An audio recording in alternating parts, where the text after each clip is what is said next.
Hey guys, and welcome to another episode of Dunes, Dreams, and Digital Marketing. I'm your host, Haytham Zaidan, founder of Digitopia.marketing.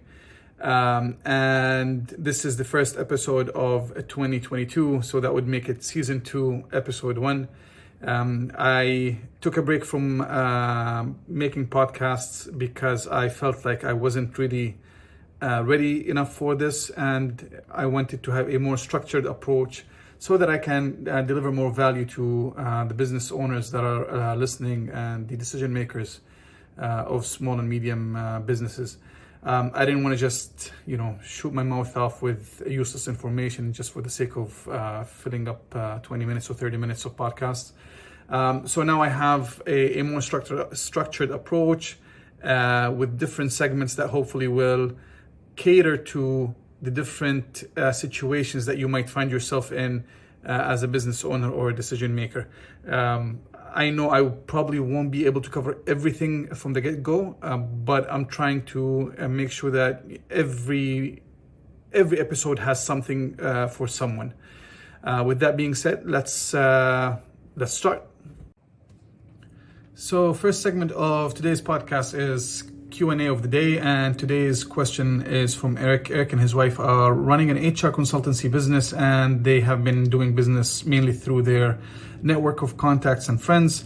And now they are trying to do paid ads because it seems like the circle of people that they know is drying up.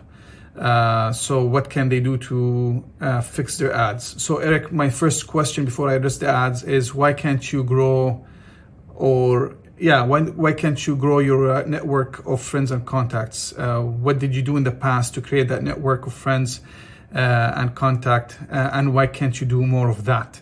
I think that is better for you than just running paid ads. As for the paid ads, I don't know where you have been running them. I would suggest you do Google and LinkedIn ads with different retargeting combinations. Good luck. All right, next up is digital marketing tips for business owners and decision makers. And I think this is probably my favorite segment of my podcasts, this episode and future episodes. And the reason why I like this segment is because I get to talk about topics that I enjoy talking about. And I'm trying to choose topics that are either misunderstood or nobody cares about. Either misunderstood or nobody cares about. And for this episode, for this week, I want to talk about LTV versus ROAS. And these are paid ads terms, especially ROAS. You see it thrown around left, right, and center. And it's usually thrown around by agencies to show that they are doing a good job with the ads that they're running for their clients. Unfortunately, a lot of clients, especially the not so educated ones, they focus on that as well. And so when you end up meeting with a client to discuss digital marketing projects, they just focus on ROAS. And generally speaking, if I feel that the client is stuck on ROAS for no apparent reason other than the fact that they probably saw it on a Facebook group or something, then nine times out of 10 we don't go forward together. So what is LTV and what is ROAS? ROAS, like I said, LTV and ROAS, they are paid ads terms. LTV stands for the lifetime value of the customer. So let's say you are a business that sells lipsticks, and each time you acquire a client, that client ends up buying, 10 lipsticks in 2 years. And therefore that client is worth 10 lipsticks. So let's say a lipstick is worth $10 and they end up buying $100 worth. So 10 pieces of lipsticks in 2 years. So they're worth $100 in 2 years. Now, ROAS, on the other hand, looks at how much you are spending and how much you're getting back for that spend. So let's say you have $5 on your, you're spending $5 on Facebook ads and you're getting $25 in sales. So that's your ROAS. It's the return on ad spends. In that case, if you're spending 5 and you're getting 25 back, your ROAS is 5 times. And you'll see a lot of agencies boasting that they have a very high, they run very successful ads, and they can get clients 5, 10, 12, 15 times the ROAS. And sometimes you get clients who are either hiring in-house or outsourcing to an agency, and they require that you deliver at least 7 ROAS. Now, at Digitopia.marketing, we focus more on the LTV. And like I said, if during that discovery meeting we find that the client is more focused on ROAS for no apparent reason, then we usually drop that client. We don't continue forward. And there are a lot of reasons why I drop them, and there's even a lot of different reasons why we focus on ROAS, and I'll explain those reasons to you now. First reason is that ROAS does indeed tell you how much you're spending on your ads and how much you're really making, but it doesn't tell you if the ad itself is effective. What do I mean by that? So let's say you are a brand and you have been doing a lot of social media work, you have doing a lot of collaborations, you have been doing a lot of backlinks, what was the other one? Content, yes, that's the one. Content, YouTube videos, and all that stuff. So you've been doing all of that stuff, and people are consuming your content, and then whether it's the brand itself or the agency runs an ad, and then it converts, and then they say that let's say it's 5 times ROAS, right? But really you don't know if it's the ad that is effective or all of the other work that has been taking place in YouTube videos, in collaborations, in social media, in amazing engagement on social media. Is it all of that stuff that caused the conversion, or that caused the conversion to take place, or is it that the ad that caused it, or is it that you gave away a huge discount? So the attribution, to attribute all of the credit to the ad and then say that it created it's giving you a 5-time ROAS can be tricky, because that takes away from all of the work that you're doing and all of the investment that you made in the other stuff before the ad. And so you can't really quantify what caused your customer to click on the ad and convert. Is it all of your social media work? Is it all of your collaborations? Is it or is it that the discount on the ad itself was too tempting? So it can be tricky. So that's number one. Number two, in countless cases, especially for startups, ROAS can be actually very low initially and then improve later on. And that's because you are an unknown brand.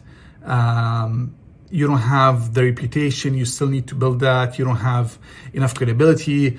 You need people to try you to basically so that you benefit from the word of mouth.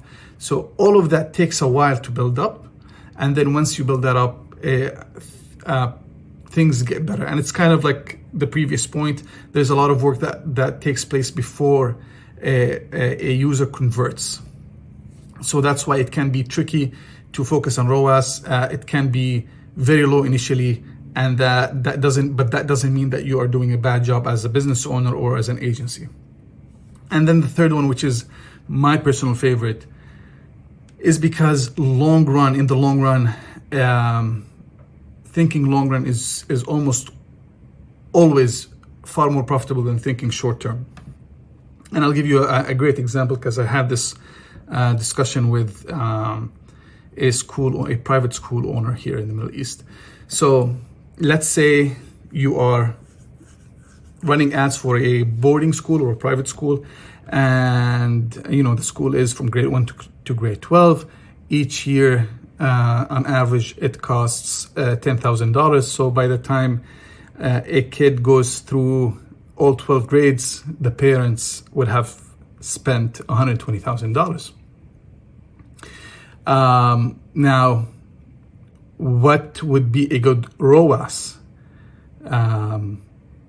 And should you not want to spend a lot, or how would you decide these things? So when you're looking at things like this, when you're looking at an industry or a business where there's $120,000 over 12 years, that's $10,000 a year, you would need to think of, okay, if I spend $100,000 in ads, and that $100,000 gets me 10 students, that means I just spent about, 9% over 12 years? Yeah, so I think that's awesome. But in the short term, if you're doing your ROAS for that first year, your ROAS would be, what would it be? Would be 1-to-1, I think. So if you spend $100,000 and you got 10 kids, and those 10 kids came in with $100,000 in tuition fees, that means you have a ROAS of 1. So for every dollar you spent, you got $1 back. But then if you're looking LTV, then every dollar you spent, you got $10 back. And so your LTV is far more important and far more useful in making decisions than ROAS. And unfortunately, of course, most business owners, and that's why probably agencies, they focus more on ROAS. Everybody is looking for the short term. They want to get their money back. They want the $100,000 that they spent in ads to get them, $300,000 in tuition fees. And you got to be realistic. You got to understand really the industry you're in, and if it is actually possible to get those numbers done. So LTV, far more important than ROAS. Always keep that in mind. If you're not sure how to calculate LTV, just look at your clients, how often they buy from you in, let's say, 2 years, and then divide the value of their purchase over the amount of time, and that will tell you. So like the lipstick example, $100 over 2 years, that would be $100, $50 a year. And so if you spend, I don't know, what would be a good ad spend? How much would you pay to get $200 in 2 years? That's a good question to ask. All right. I actually have 2 more segments, but I think I'm way over my time. I'm trying to keep these episodes at no more than 25 minutes. So I'm already, I think, at 22 minutes, and I still have 2 more segments. So I think the way I divided these, or I set the episodes up, is a bit too ambitious. So I'll end episode 1 here and now. And I'll share the rest of the segments, or else I'll use the 2 segments that I haven't talked about in future episodes. But just to give you a heads up, one of them is about Web 3.0, the metaverse, and all these things, NFTs. So that's something I'm really excited about. And the other one is a case study of a client that we've been working with. And it's also quite exciting because just the request that came in and what we needed to do and how we did it. So I'll talk about these next week. So thank you for joining us. Thank you for listening. Check us out on social media at digitopia.marketing, and make sure that you share, if you don't mind, please, the episode Dunes and Dreams and Digital Marketing, the episode of this podcast, Dunes and Dreams and Digital Marketing, and speak to you next week.